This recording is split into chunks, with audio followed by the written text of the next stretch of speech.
Madrid economic writing ফোরামে বক্তব্য দিতে গিয়ে আর্জেন্টিনার প্রেসিডেন্ট হাভিয়ের মাইলেই সরাসরি প্রশংসা করেছেন যুক্তরাষ্ট্রের প্রেসিডেন্ট ডোনাল্ড ট্রাম্পের।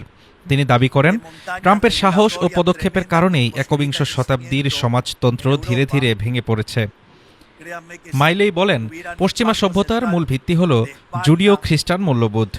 তার মতে এই মূল্যবোধকে শক্তভাবে প্রতিষ্ঠা করতে পারলেই সমাজতান্ত্রিক আন্দোলন ও চর্চা বিশ্ব থেকে হারিয়ে যাবে।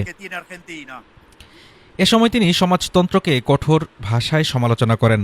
মাইলের ভাষায়,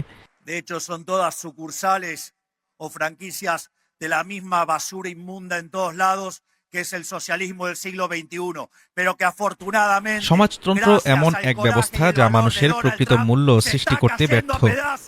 অর্থনৈতিক তুলনা টেনে তিনি বলেন, ইতিহাসে পুঁজিবাদী ও সমাজতান্ত্রিক রাষ্ট্রগুলোর পার্থক্য স্পষ্টভাবে দেখা গেছে। উদাহরণ হিসেবে তিনি কোরীয় উপদ্বীপের বিভক্ত ইতিহাসের কথাও উল্লেখ করেন। মাইলেই আরও দাবি করেন, পুঁজিবাদী ব্যবস্থা শুধু ন্যায়সঙ্গতই নয়, বরং কার্যকর এবং গতিশীল।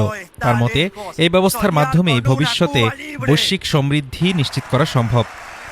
তিনি বলেন, আমি পুরোপুরি নিশ্চিত সমাজতন্ত্র নামের নোংরা আবর্জনা একদিন পৃথিবী থেকে হারিয়ে যাবে, আর তখনই আমরা সবাই প্রকৃতভাবে সমৃদ্ধ হতে পারব।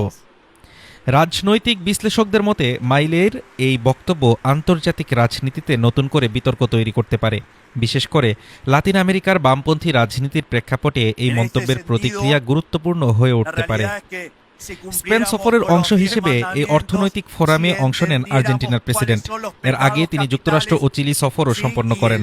রাজনীতি, অর্থনীতি আর মতাদর্শের এই সংঘাতে আবারও স্পষ্ট হয়ে উঠছে এক পুরনো প্রশ্ন, পথটা কোন দিকে যাবে বিশ্ব?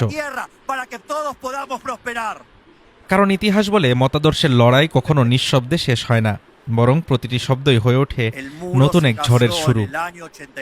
Desk report, Dhaka today.